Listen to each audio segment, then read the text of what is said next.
The legend of Arizona basketball began in 1904 when Coach Albert Cates and his team took on various opponents from the YMCA. However, the real show began in 1914 with James "Pops" McHale coaching the U of A in its first season of intercollegiate play. In 1925, Fred Enkin began his 36-year career as the Cats head coach, winning 11 conference championships. The following 2 decades saw two new coaches, Bruce Larson and Fred Snowden, and a fair amount of success.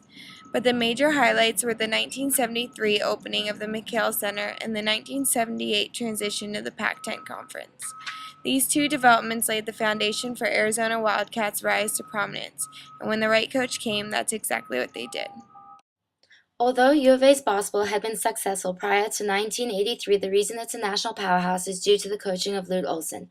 Lute had left his previous job as head basketball coach at the University of Iowa. The U of A men's basketball team thrived under the coaching of Lute. They had 63 NBA draft picks, and 34 of them went to 2 rounds in 1988, as well as 14 Sweet 16s, 9 Elite Eights, 4 Final Fours, and they had won the 1977 national championship. Lute coached his last game in 2007 and officially retired in 2008.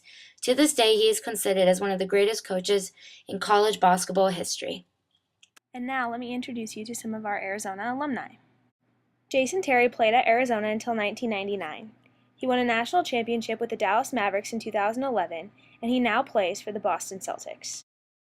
Luke Walton played at Arizona until 2003. He won 2 national championships with the Los Angeles Lakers, and he now plays for the Cleveland Cavaliers. Channing Frye played at Arizona until 2005. He is now starting his 4th season with the Phoenix Suns. Andre Iguodala played at Arizona until 2004. So far, he's spent his entire NBA career as a Philadelphia 76er, but this year he moves to the Denver Nuggets. And last but certainly not least, we have Derek Williams, who went as the 2nd overall draft pick in 2011 to the Minnesota Timberwolves. While Arizona rose to national prominence under Lute Olson, the program remains in great hands today with Sean Miller at the helm. Sean came to Tucson in 2008 from Xavier University to take the job as Lute Olson's permanent successor, and he hit the ground running. In just his 2nd season, Arizona got to the Elite Eight in the 2010 NCAA tournament, riding the success of Derek Williams, who went on to be the 2nd pick in that year's draft.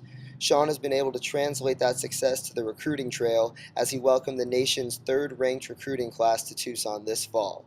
In Tucson, Arizona, where the sun shines 365 days a year, the future has never looked so bright.